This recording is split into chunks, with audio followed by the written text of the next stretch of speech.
Friends, তোমরা সবাই কেমন আছো? আশা করি সবাই ভালো আছো, সুস্থ আছো, আর আমরাও খুব ভালো আছি।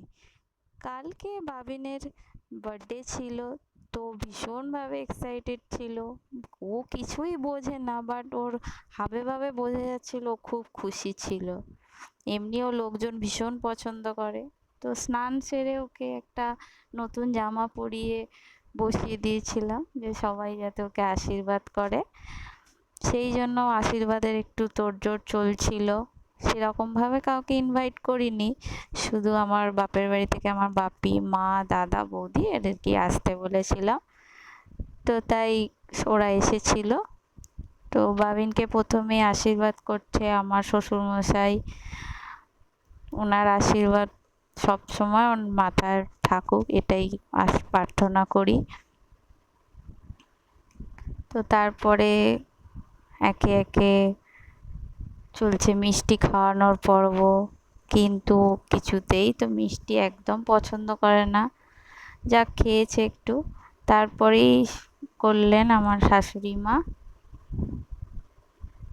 ও মানে ভীষণ খুশি ছিল, মানে কি করবে নিজেই বুঝে উঠতে পারছিল না। ব্যাস, ওর আর মিষ্টি খাওয়ার আর মন ছিল না, তো আর খায়নি। তো তারপরে এই নিয়ে হলেন আমার বাবা।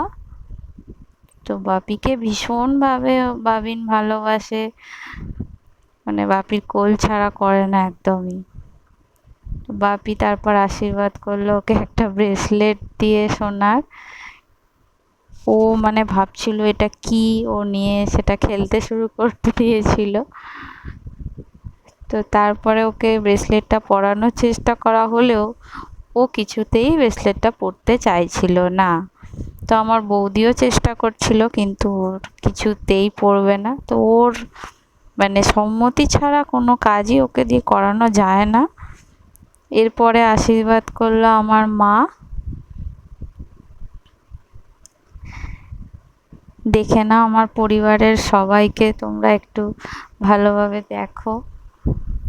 এটাই আমার ফার্স্ট ইন্ট্রোডাকশন আমাদের পরিবারের সবার তরফ থেকে। এরপরে আশীর্বাদ করলো আমার দাদা। দাদাকেও মামাই বলে ডাকে।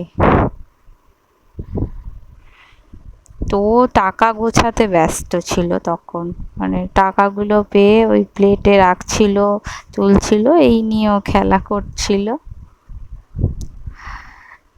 তো আশীর্বাদও চলছিল, ফটো সেশনও চলছিল, সব একসাথেই চলছিল। তো দেখছেন ও মানে সবাই টাকা দিচ্ছে, ও ঠিক সেই প্লেটেই কিন্তু টাকাটা রাখছে, অন্য কোথাও রাখছে না। যত্ন সহকারে ওই প্লেটের মধ্যেই ও টাকাটা রাখছে, যাতে না কোথাও পড়ে যায়। আবার সবাইকে দেখাচ্ছে আমি কিভাবে রাখছি। ও খুব মানে যে কাজটা করে মন দিয়ে করার চেষ্টা করে। তো এরপরে আশীর্বাদ করছে ওর মাইমা, অর্থাৎ আমার বৌদি। বৌদির আশীর্বাদ ওর মাথায় সবসময় আছে। বৌদি ভীষণ ওকে ভালোবাসে, আদর করে। ওর মানে প্রচুর আবদার বৌদি মেটায়। এরপরে আশীর্বাদ করছে ওর পাপা।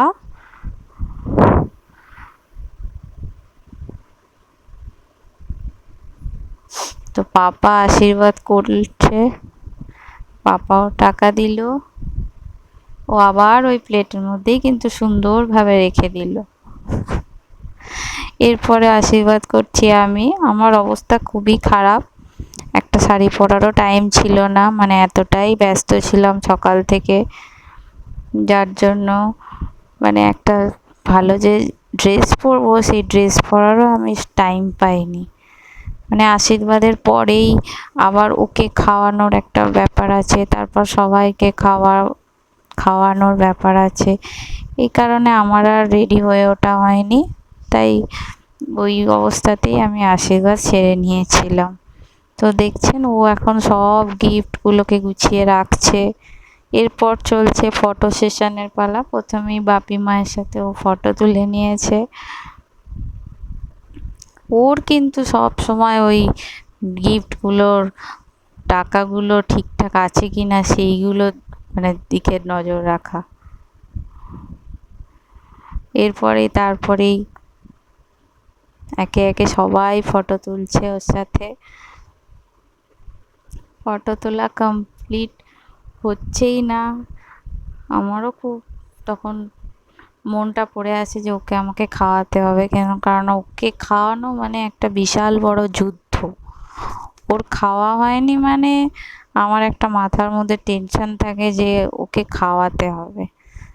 তো আমাদেরও ফটো তোলা হয়ে গেল। এরপরে ও রাত্রিরের কেক কাটার জন্য একদম রেডি হয়ে গেছে। এর মাঝে কোনো ভিডিও আমার আর তোলা হয়নি, কারণ ওই সময় এতই ব্যস্ত ছিলাম, তো আর ভিডিও তোলা হয়নি। তো সন্ধেবেলা একেবারে যখন কেক কাটার সময় আমরা ভিডিও করেছি। তো দাদা পাশে বসে ওকে বোঝাচ্ছিল, দেখ কেকটা কি, কেকের মধ্যে কি ছবি আছে। ও কিছুই শুনছিল না, ওর মানে কখন কেকটার উপর ঝাঁপিয়ে পড়বে সেই চিন্তায় ও মানে অস্থির হয়ে যাচ্ছিল।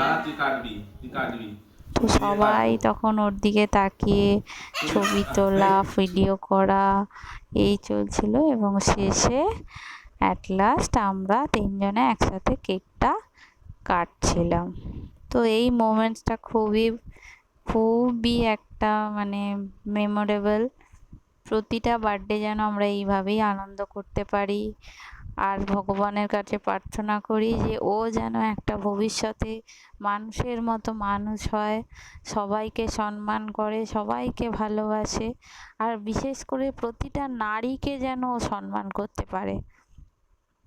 মানে বর্তমান সমাজে দাঁড়িয়ে এইটার একটা বড় অভাব যে পুরুষ নারীকে সম্মান করে না। এই কাজটা যেন ও জীবনের শেষ দিন অবধি এই কাজটা যেন ও করে যায়, যে প্রতিটা নারীকে সম্মান দেয়। টাটা, বাই বাই, আবার দেখা হবে পরে।